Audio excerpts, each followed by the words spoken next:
Yes. May I come in, please? Yeah.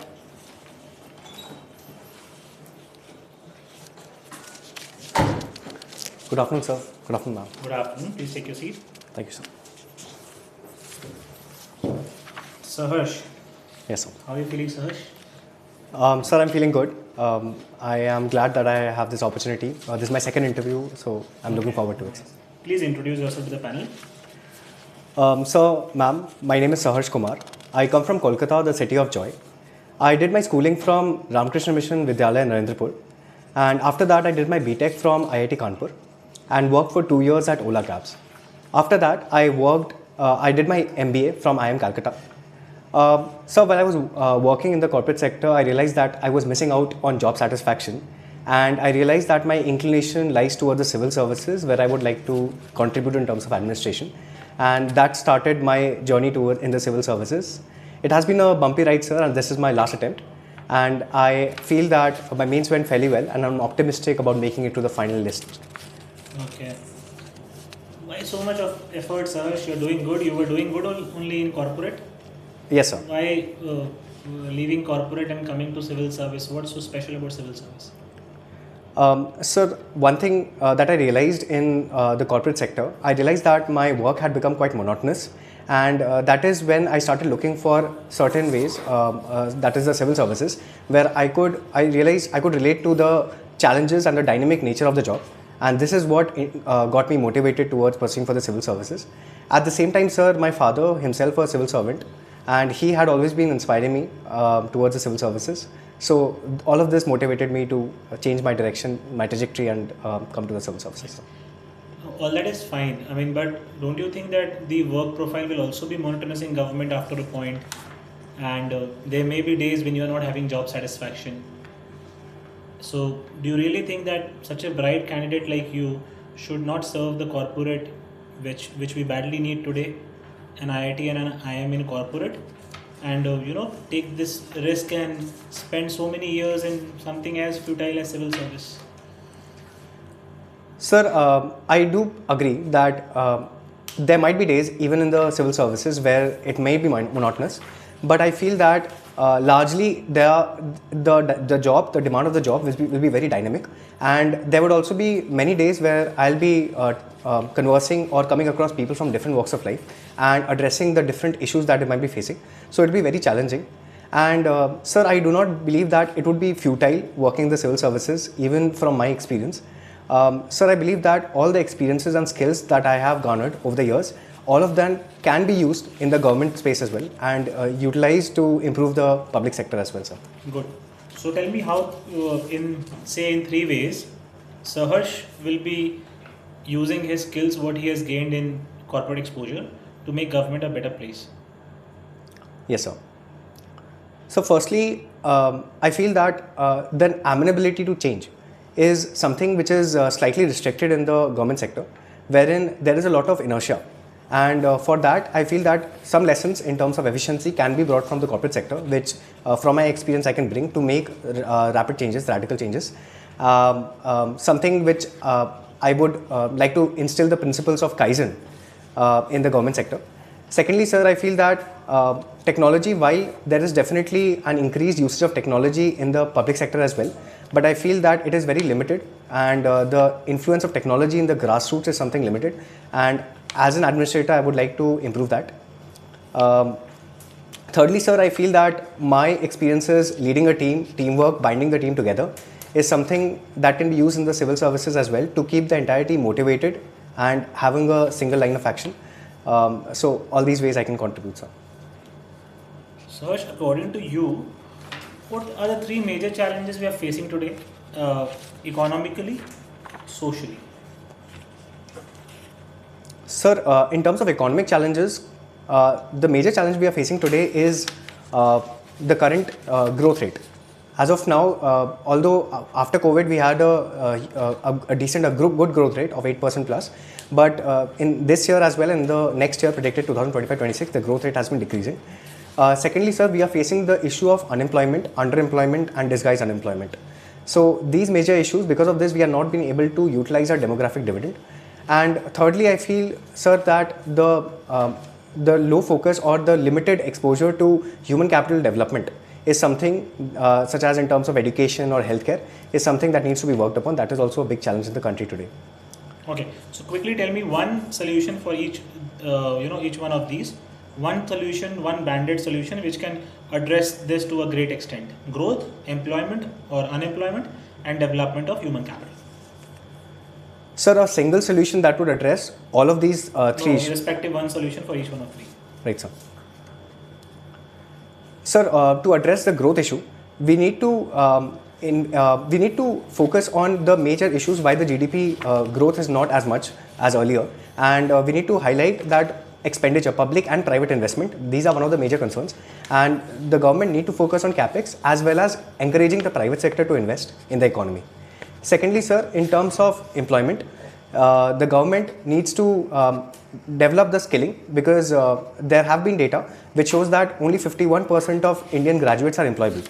So we need to improve the employability of the Indian population. And thirdly, sir, in terms of healthcare and educational infrastructure, we need to invest in all of this, and we need to improve the foundational education, wherein recent reports, the annual state of education report by Pratham NGO has also highlighted that there is, although an improving, but a dearth of foundational and literacy and numeracy in the country, sir. Okay. So you have done your preparation from IIM and IIT. Yes, sir. Are the government funded? Sir, they are to some extent partly funded by the government as well. So in a way we can say that you have been funded by the taxpayers? Yes, sir. Okay.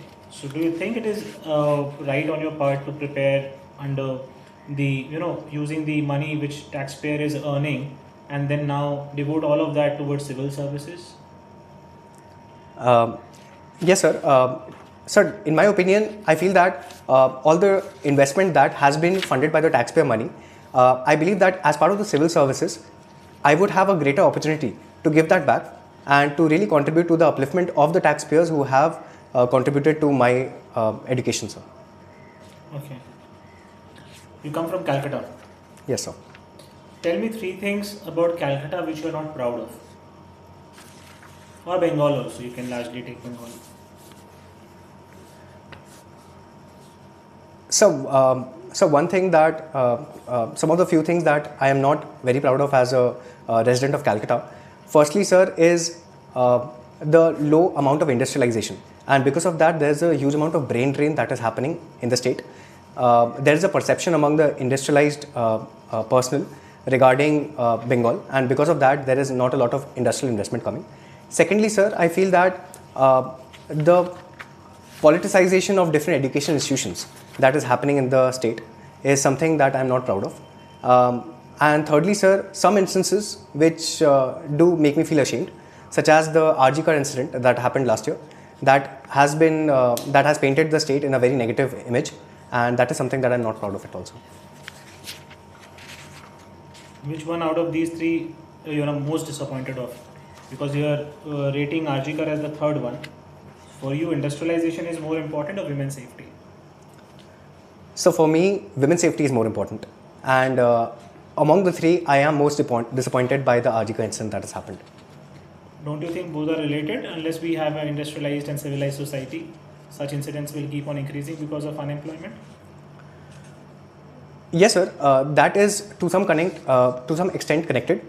But sir, the perpetrator of the RG car incident was not an employed individual. As at the same time, sir, we do find such instances happening in industrialized states of the country as well.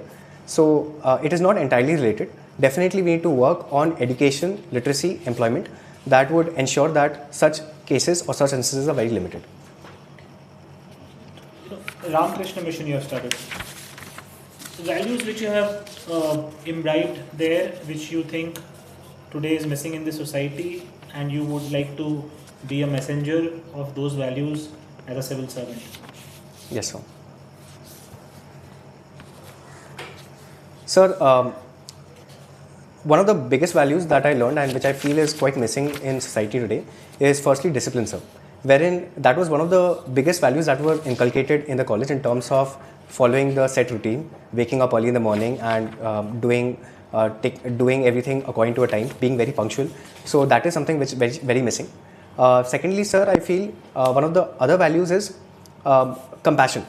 wherein we feel that there is a lot of, with the advent of social media and with the advent of fake news, there are coming fractures in social fabric, and because of that, it is important to have compassion.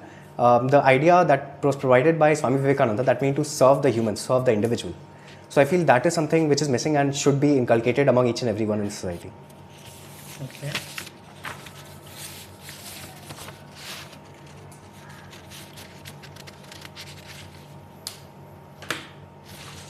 You have also worked Yes, sir. in private? Yes, sir.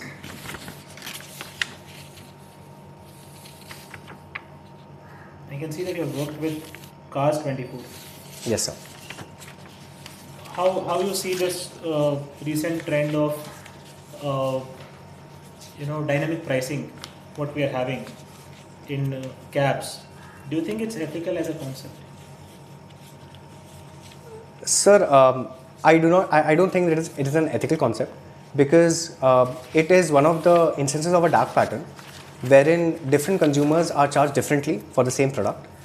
And sir, this has been done from a business perspective, but the government, once it was highlighted, it has caused a huge uproar, and the government is also working with the heads of the companies to ensure that this should be checked.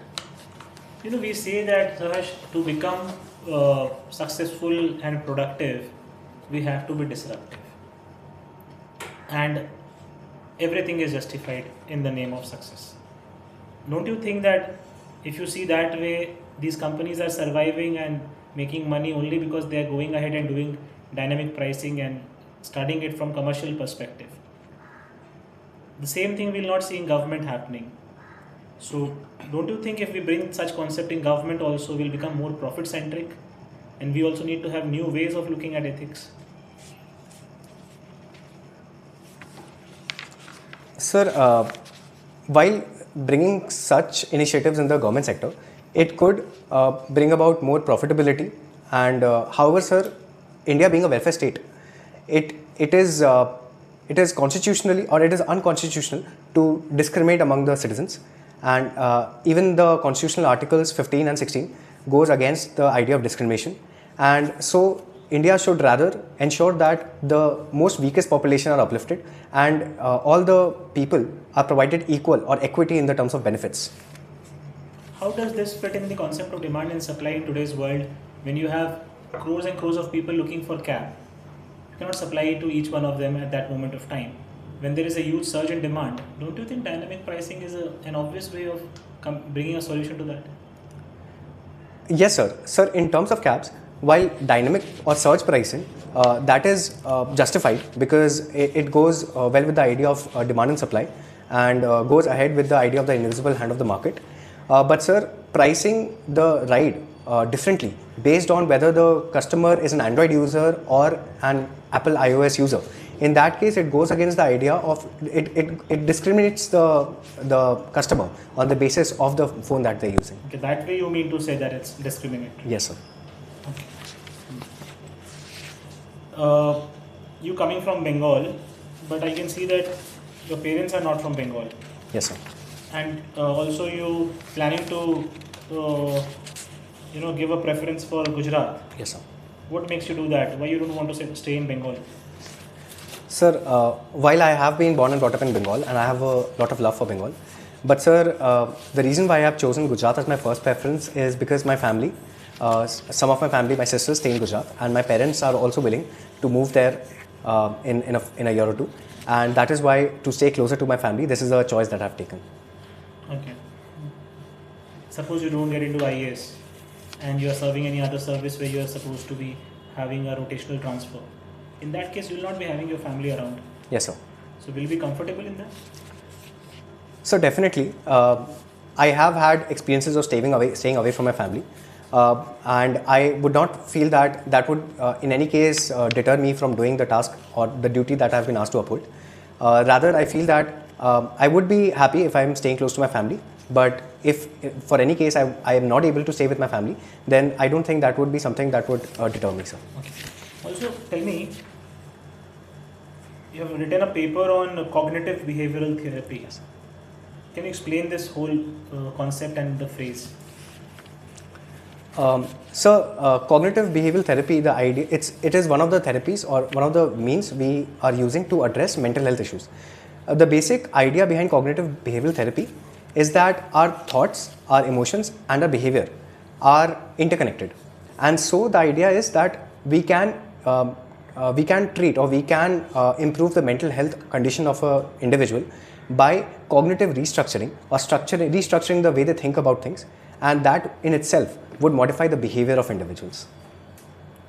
This will help you in developing the human capital, reducing crime. Definitely, sir. By it can be used to one of the reasons, for example, crime against women. One of the reasons is the inherent patriarchy that is among the people, and this can be used to change the way people think about patriarchy, think about the status of women in society, and that would in turn modify their behavior. Should this be inculcated in the educational system also then, Sarva Shiksha Abhiyan, in some form or the other? Definitely, sir. I feel that it would do a lot of good when we are able to teach people how to think for themselves and how to understand or empathize with different individuals. It would definitely be very helpful. At the same time, sir, I feel that even in the educational institutions, a lot of students are facing a lot of stresses, exam-related stress or personal-related stress, and this would go on a long way to reduce that type of stress, sir. Okay. Thank you, sir. Hello, sir. How are you? I'm good, sir. Thank you, sir. Who is your favorite political thinker? Sir, my favorite political thinker, which I really like reading about, is Foucault. Why? So, because his idea of postmodernism, wherein he laid stress that disbelief in meta-narratives, and I resonate with that because we see there are a lot of things happening around us, and we often see the majoritarian perspective or something that we come across, the reasoning we come across. But then, if we get an opportunity to look at the nuances of that particular instance, anything that is happening, and look at the smaller narratives, we could realize that there is a hidden perspective, and that is missing, and we may be able to relate with that particular perspective. What is his concept of power? Sir, his concept of power is that power flows through society like a network of capillaries. That is what he said.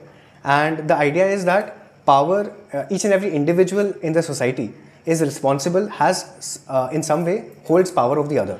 And we are a society wherein we have a majoritarian way of thinking about different things like capitalism or madness. And because of that, in the society, there's a thing called biopower, where each and every individual society regulates the power over others so that it influences others to behave or think in a particular way.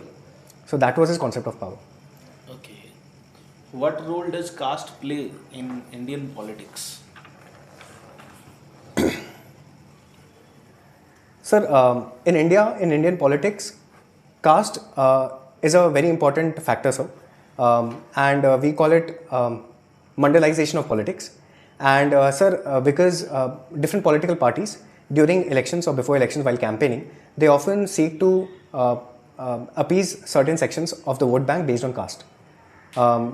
People often cast, it is said that people in India do not cast their vote, but vote their caste. So that is why caste is very important in the country, sir. Okay. Do you think it is for the benefit of people or it is harming the democracy? Yes, sir. Sir, I feel that the caste system, it is definitely like, sir, the caste system has got benefits in terms of it provides reservation to a certain section of people.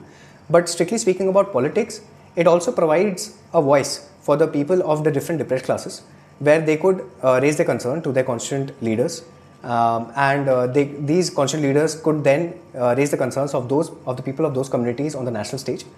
But sir, it also has a lot of harms, wherein it leads to it entirely the entire political discussion starts about caste, and different community leaders, based on their castes or based on appeasement, they follow a policy of appeasing different castes, and it may lead to certain subcastes getting a better benefit than the other subcastes. So it disorients the entire political process. So there are both benefits and harms, sir. Okay. What is the difference between a nation and a state? Yes, sir.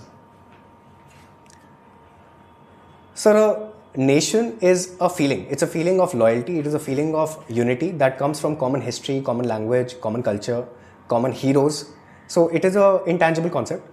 However, sir, state is relatively a more tangible concept, and it is four things must be there for a state to exist: population, government, territory, and population, government, territory, and one more thing I am currently unable to remember. Sir. Sovereignty. Sovereignty, sir. Yes, sir. Okay. Is India a nation or a state? Sir, India is definitely a state because India has all of these: sovereignty, population, territory, and a government. At the same time, sir, I feel that the way people think about India, the people relate to India, people have a feeling of attachment to India. So I feel that India is also a nation. Okay. What is the difference between nationalism and patriotism?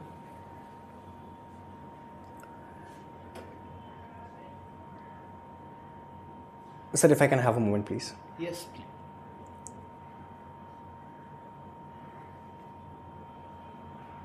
Sir, patriotism, the idea comes from, it is the idea where we look at only the good aspects of a particular country, of the state, the nation that we belong to, the state that we belong to. We only look at the good aspects, and we fail to recognize the issues in the country or the ways that the country has not done so good. And however, nationalism is the concept, is a more comprehensive idea, wherein it looks at also the good things that are done by the country. Also, it recognizes that the country may have certain challenges. Okay. What are the current political challenges in our country? Yes, sir. So, current political challenges, I feel one of the biggest challenges is the allegations regarding federalism, wherein certain states very recently have accused the central government of through the UGC regulations of trying to take away the autonomy of the states in regulation of universities. There's also a Supreme Court case that is going on at the moment regarding the powers of the governor in the assent to bills. So that is because of that there are a lot of federal challenges in the country. That is one, sir, that is coming up. Secondly, sir, in terms of political challenges, we find that so there are demands because the census has not happened for quite some time, and there are demands about the census and the delimitation that needs to happen again. And there are a lot of issues between the northern and southern states, where the southern states are saying that while they contribute greater amount to the nation's GDP, the country's GDP, they should be getting a greater say and greater number of seats. So concerns about how the census would happen, how the delimitation would happen, should there be a caste-based enumeration in the census as well? These are some of the challenges that are coming up, sir. Okay. So, isn't communalism is a political challenge? Yes, sir. Communalism is also a political challenge, sir. But sir, largely if we consider the entire political ecosystem of the country, and I feel that communalism in the current situation, it is actually, there are definitely fractures in the social fabric, but I did not mention communalism because I feel that these challenges are more immediate and they are more concerning at the moment, sir. Okay. Do you think that representation of People's Act is enough as far as political reforms are concerned in our country? Sir, in my opinion, while the Representation of People's Act 1950 and 1951 have been able to hold the different elections and hold the political parties accountable for their activities, but there are definitely challenges and limitations or loopholes in the Act. Firstly, sir, I feel that the Model Code of Conduct, it lacks a statutory framework, and that is why the Election Commission is often called to be as a toothless body. Secondly, sir, the Election Commission does not have the power to deregister political parties, and because of that, there are a huge number of political parties that are not functional but are still in the list of political parties.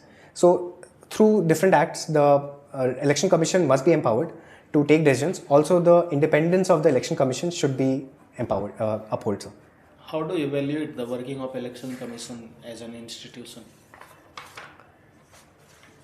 Sir, to evaluate the working of the election commission, we can try to understand how many instances of fair elections that the election commission has been able to conduct. We can evaluate whether there have been any case of or investigate, have a audit of whether the election commission has been inclined towards any political denomination in the country. Thirdly, sir, we can look at, while during the conduct of elections, whether the election framework has worked as it was supposed to, and also whether the election commission has been able to uphold or hold the different political parties accountable for any of their activities during the elections. So these are some of the metrics that can be used to evaluate the functioning of the election commission. Okay. What is bioengineering? Sir, bioengineering is a subdiscipline of biological sciences, of biotechnology, sir, wherein the idea is to engineer different new biological products or develop new biological products through using different technologies like genetic engineering. Yes, sir. So we can develop different drugs, we can develop different types of proteins that can be used in treatment of different diseases or used in bioremediation. So that is bioengineering, sir. And does it have any negative consequence on human life? Yes, sir. Sir, bioengineering, because of the entire process, there often is generated a lot of medical waste, biomedical waste. So firstly, biomedical waste is a big issue and that needs to be tackled. And the labs, especially lab of higher safety levels, they must have process to ensure that there is no waste introduced in the environment. Secondly, sir, there are different ethical issues in bioengineering as well, such as the discussions about designer babies or cloning. Because of that, these are some of the challenges that bioengineering is facing currently, sir. Okay. Who is more important in our country currently, Dr. APJ Abdul Kalam or Mahatma Gandhi?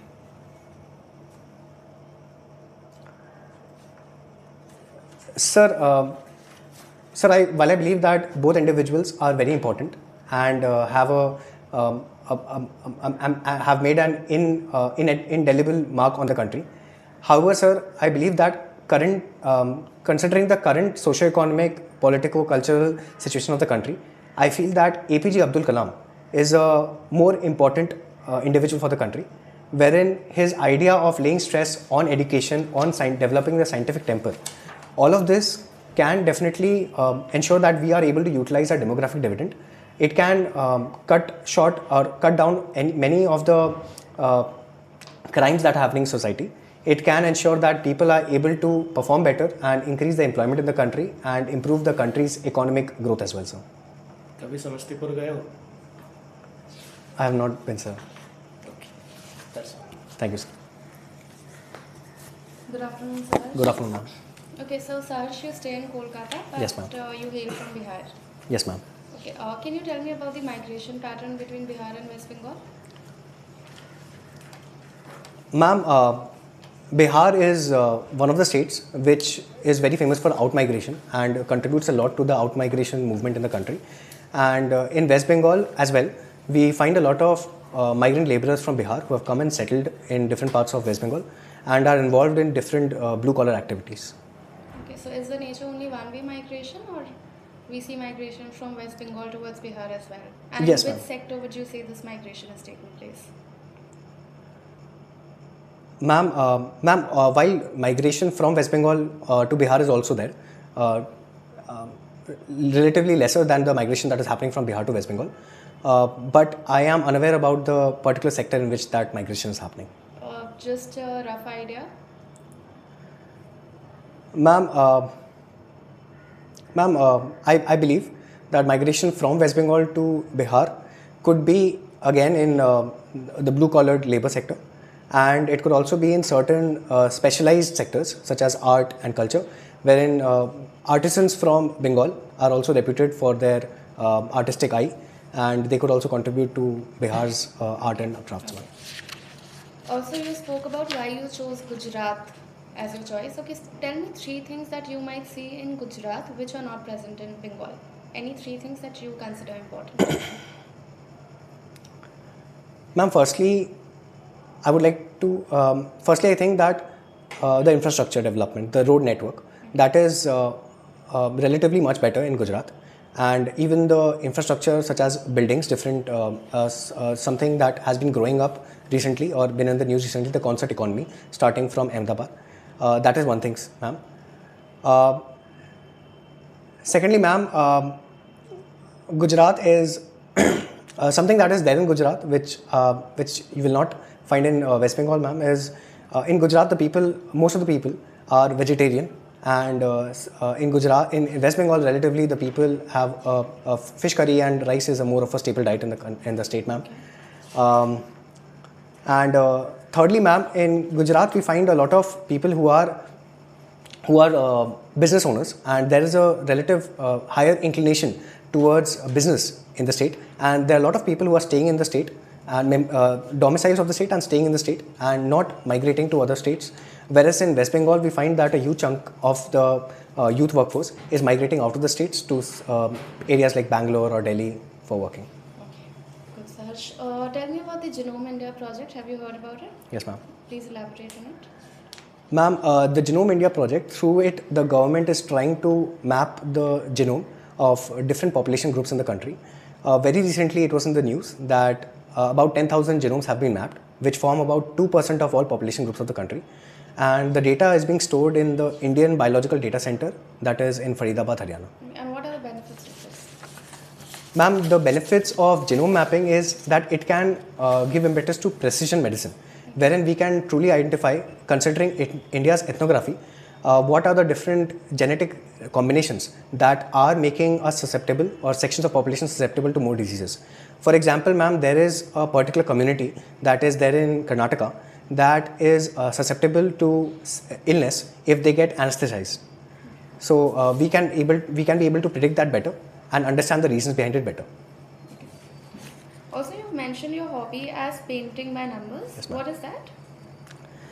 Ma'am, painting by numbers is a self-sustained kit wherein it contains brushes and paints with numbers labeled on them, along with a canvas with a pre-designed sketch. So the sketch has certain borders along with numbers, and we have to use the numbers that is corresponding to the paint numbers that is given on that particular border area. So are these like for amateur artists? Yes, ma'am. This is mostly for amateur artists, and while it requires a lot of patience, and it can also be done by people who are not an amateur but have been painting regularly, and it can enable them to paint really beautiful images, although it takes a lot of time and patience, ma'am. Okay. Also, frisbee. You played frisbee. Yes, ma'am. Is it like a sport? Like, is it represented in Olympics, or is it just a recreational activity? Ma'am, ultimate frisbee, which I play, is a sport that has been recognized by the International Olympics Committee, and so it can be an Olympics sport in the future. And there are suggestions that it could be an Olympic sport in the 2032 Olympics that is happening in Australia. And ma'am, there is a World Flying Disc Federation that is the governing body, and in India too, we have the Flying Disc Sports Federation of India. There's something called the Gen Zone in frisbee. Have you heard of it? The Gen Zone? Yes. Ma'am, I'm not aware of this. Alright. Okay, you spoke about Foucault. Yes, ma'am. Right? So you must have heard about discourse analysis. Yes, ma'am. Okay, tell me, recently the government has taken a few measures in order to improve the discourse that is ongoing in society. Can you recall some of the measures where we are heading towards discourse correction? Yes, ma'am. Ma'am, one of the measures that comes to mind is the fact check unit that the government is setting up, so that the spread of fake news in the economy can be addressed, so that people are made aware of the reality that is happening and do not fall victim to fake news. Anything else? Ma'am, I cannot recall at the moment. Don't you think these fact check units are actually leading to a panopticon state? Ma'am, I'm not aware of what the word panopticon Like a state means. surveillance state, Yes, ma'am. where everything that is being posted is being checked. So while it is trying to improve discourse, it is turning into a surveillance state. Yes, ma'am. How do we handle that? How do we balance that? Ma'am, I agree that there is a conflict of interest that comes with the government-headed discourse checking or fact check unit, and so that for that we need to develop a neutral body that is engaging in fact check unit, it should be independent, and at the same time there should be a process wherein there should be appeals, wherein in case a particular post or a particular article has been removed as false or a fake news by the particular fact check unit, then there should be a way that they can appeal in case they believe that they are correct. At the same time, ma'am, something that different organizations such as Facebook and Meta have been doing is they have removed the professional fact checking unit that they have and started a community notes program wherein the people of the different people, they could voluntarily highlight a particular post as false or true. I believe that both of the units need to work in tandem, wherein in case the particular social media or the government has highlighted a particular post as false, people could come up and say that no, this is not false, or I beg to differ, something like that. Okay, my last question to you is that you also spoke about how caste is becoming important in politics. Yes, ma'am. Don't you think that at this point of time in society, caste should become invisible? Caste should no longer be a point of concern or should not be too visible in society. Don't you think caste invisibility is the way to go forward? Yes, ma'am. I believe that while during the formation or during the adoption of the constitution, the forefathers of the country thought that caste as a concept, they were unanimous that caste as a concept should fade down in the future. But ma'am, it has been more than 75 years since independence and caste still plays a very important role.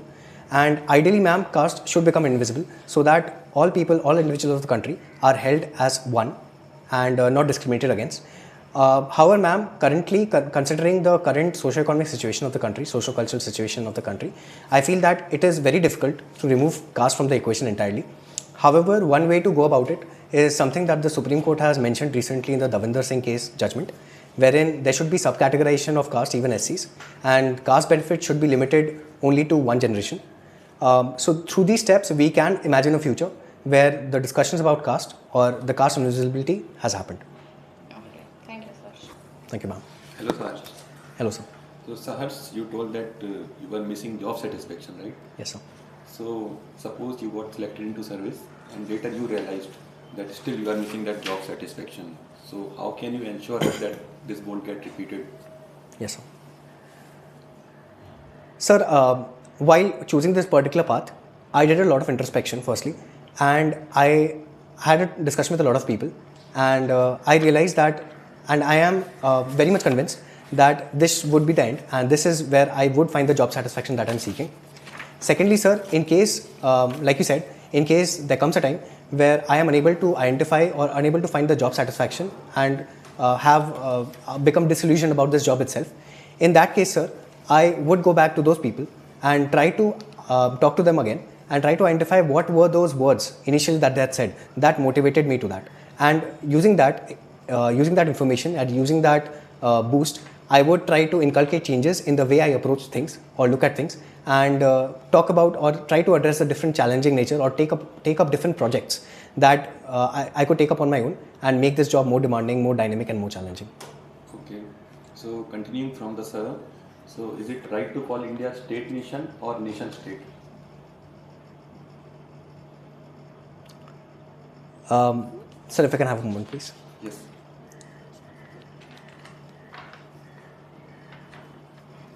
Sir, in my opinion, it is it is more appropriate to call India a state nation rather than nation state, because we hear about nation state in the context of Europe, wherein different countries in the formation of Europe, different nation states come together and they form the European Commission. So all of these have a lot of power independently. They can work as a confederation. However, sir, in case of India, the units, that is the states, do not have that much power, especially in terms of foreign policy. And that is why India could be more appropriately called as a state nation rather than a nation state. So, what is the difference between confederation and a nation? Sir, in confederation, the different units, they can behave independently. They have independent power in terms of foreign policy as well. However, in nation, it is a more united concept, wherein the different units, they are subjugate or they're working under the central government. Are you sure? Sir, this is what I believe I've read, sir. Okay. So, are you aware about biomedical waste management rules? Yes, sir. I've read about it, sir. So how many types we are classifying our biomedical based categorization?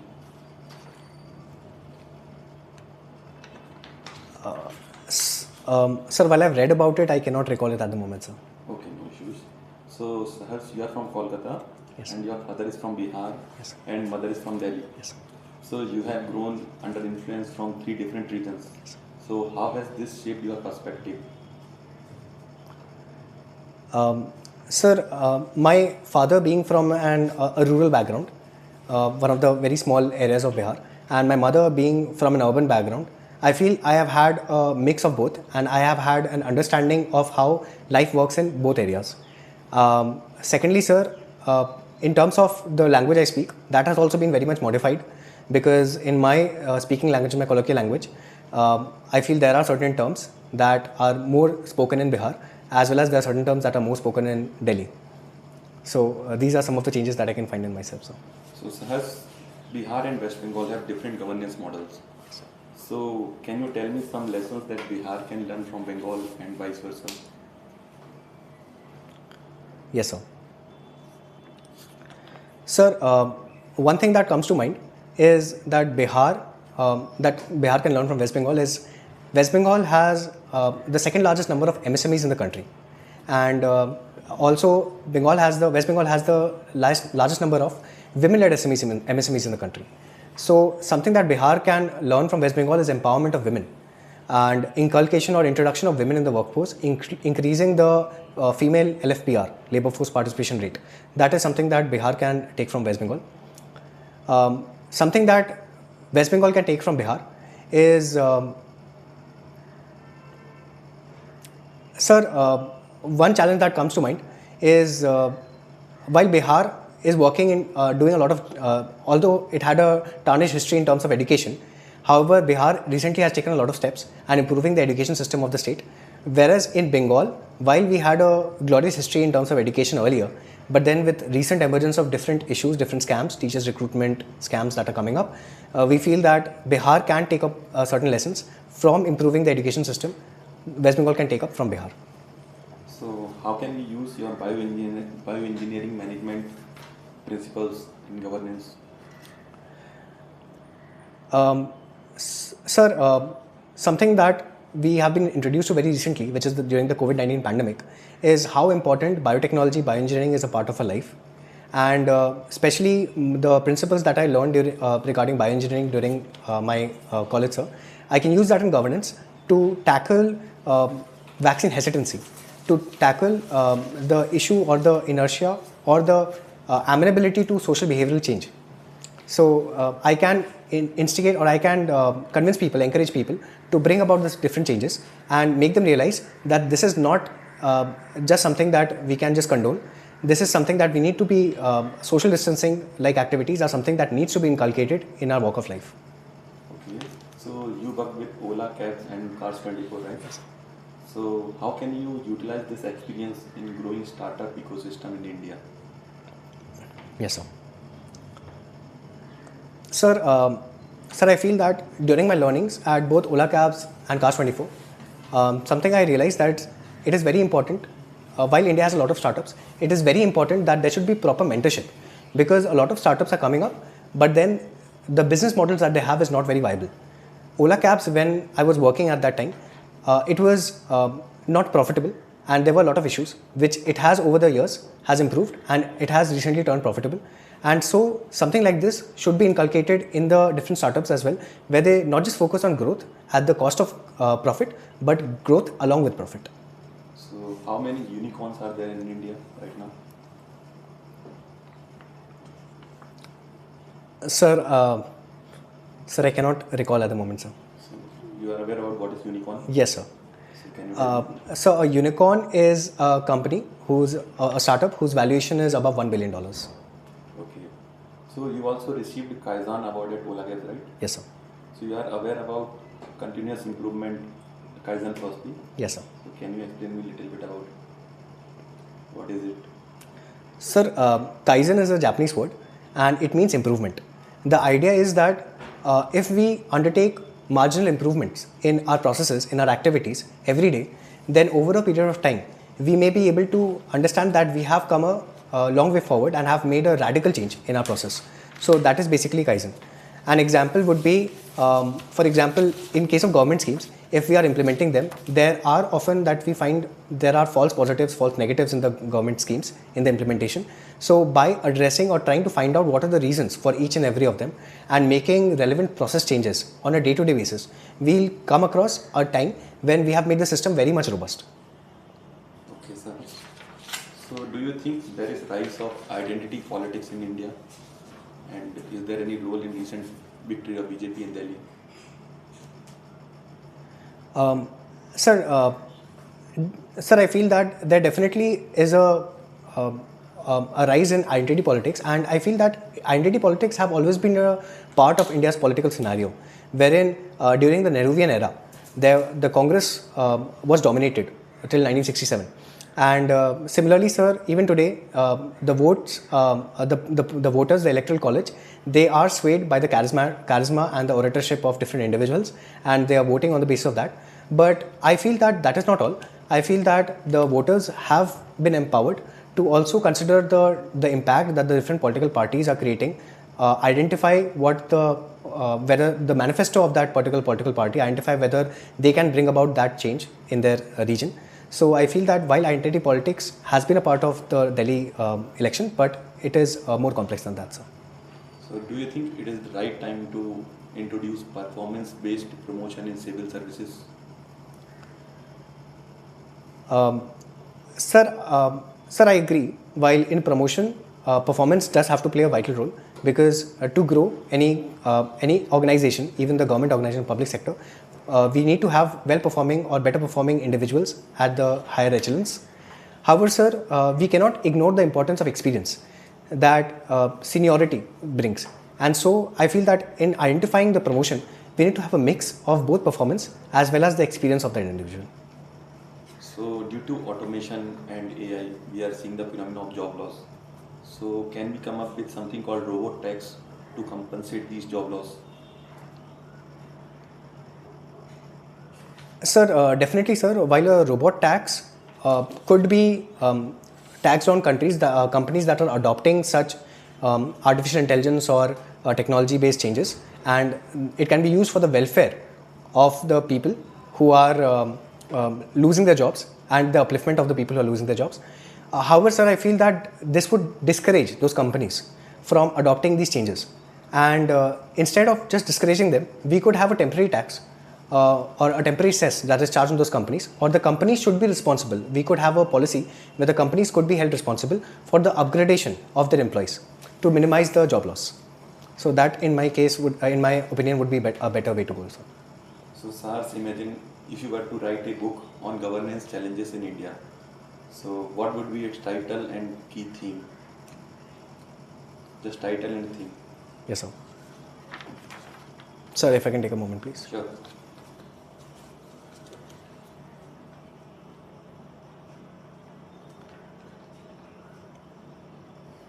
Sir, I feel that considering India is such a vast country and a very diverse country, and governance challenges cannot be stereotyped that this is the only challenge. So I feel that the title would be something that tackling governance in a salad bowl country, salad bowl model country such as India. Secondly, sir, we can here in the key theme we can talk about historically ever since independence, post-independence, how has governance moved across different states and centrally, and what are the key challenges that people from different communities, different sections of India are facing. I feel that would make it a more holistic read, sir. Okay. So suppose you are leading a trade delegation to Africa. Okay. So how will you convince African nations to increase trade ties with India rather than China? Sir, one way I can convince the African nations is highlighting the debt trap diplomacy that countries who have had ties or have invested in BRI, the Belt and Road Initiative, have been facing. I could use that to highlight that India's investment policy is relatively much more transparent, and we would be a better bet. Secondly, sir, we would also try to focus on the idea that through our investments or through our better trade ties, we would work on empowering the people of Africa, the the youth of Africa who are seeking jobs, and through investments, we would be developing projects where we could hire people from the region to get employed in. So Asia-Africa Growth Corridor was a failure or success? Sir, Asia-Africa Growth Corridor, which started way back in 2008, it has had only 3 meetings according to my knowledge, sir. And sir, I believe that it has had very limited success. And I feel that we need a more renewed focus on greater interaction and integration with the African nations. We need to reduce China's influence in the region. And for that, we need to have regular discussions, such as something which has recently come up is every 2 years when we have the Defense Expo, Def Expo in India, we have a delegation that comes from Africa that takes part in it. And something like that can be made annual. And we need to cover other sectors as well, not just defense. Okay, one last question. So, are you aware where is Yala Glacier? Yala, Y-A-L-A, Yala Glacier. Recently in news. Sir, I must have missed that bit, sir. I'm sorry, sir. Okay, no issue. That's all from my side. Thank you, sir. Okay, Sahars, Yes, sir. have you heard of the book called Atomic Habits? Yes, sir. What is the theme of that book? The book Atomic Habits, written by James Clear, sir. So it talks of how we can bring about or inculcate certain small changes, certain small habits. So going back to the Kaizen concept. Yes, sir. Right. Okay. Suppose there is a scenario as a district magistrate you are posted, and you have 2 candidates, right? One is highly qualified, has a corporate background, but you have doubts about how much people-centric he is or she is. And there is another candidate, she's not that qualified or doesn't have good experience also, but appears to be a people person, right? And you have a important project in your hand. The Honorable PM is expected to inaugurate it. You are time bound. What choice you will make and why? Yes, sir. So firstly, I'll try to identify wherein the more experienced candidate sounds like the safer bet. But since I have doubts about his or her people centricity, I will try to identify and try to confirm my doubts for sure, whether that particular individual is people centered or not. In case that my doubts are raised and I come to realize that individual is people centric, I would go on to hire that because I have a time crunch as well. In case I have been able to identify that the individual has certain personal issues or is not people centric as much as I would like, in that case, sir, I would try to figure out if there could be a certain workshop could be done in the limited time, wherein I could work on inculcating, we could work on inculcating the people-centric centricity in that individual. If that can be done, then again we would go on with selecting that individual. However, sir, in that, if this is not a solution as well, and if that cannot be inculcated, then I would have to choose a lesser experienced person, because I feel that even in the project which requires a lot of experience, but there's a very limited time, I feel that proper guidance can be provided so that the project can be completed in time, but only if the person is true at heart and is the righteous person, sir. Are we actually in today's time measuring success morally? What do you think? I'm sorry, sir. Success. Are we measuring success today? Achievements, deadlines. Are we measuring it morally? Morally, sir. I'm not sure of this. Sir, I've not been able to understand the question, sir. So yes, I mean, are we only looking at the numbers or the qualification, or are we also judging the process? You know, the means to end concept. Right, sir. So do you think that means still matters to us? Right, sir. Or we are only running after the ends? Sir, I feel that although there have been certain limitations, but I feel that largely, sir, especially for example in the civil service recruitment process, sir, we are not just looking at numbers, but the interview round itself and the ethics paper in the GS4 in the mains, these are tests of the moral judgment of an individual. And I feel that in any project that happens, even in companies that hire candidates, the companies look for a cultural fit, wherein they look at the moral standards of the individual. So I feel that even today, while in lower classes or in the lower standards, while we look at success only through numbers, whether the individual has been able to score a particular marks in 10th or 12th or not. But sir, in recruitment, sir, we try to look a holistic view of the individual, even morally and in quantitative terms as well, sir. So, do you think like cognitive behavioral therapy is there? Do you think there can be something for moral aspects also, values as a society, because we are seeing crimes around us? You know, as a district magistrate, you have to decide a lot of times looking that aspect into, you know, taking that aspect into consideration. So, do you also think you can come up with something which there can be a therapy for moral change? Yes, sir. Is it possible, or only cognitive way we can change a behavior? Sir, I feel that if we want to change the morals of an individual, we need to change the way they think about all these issues.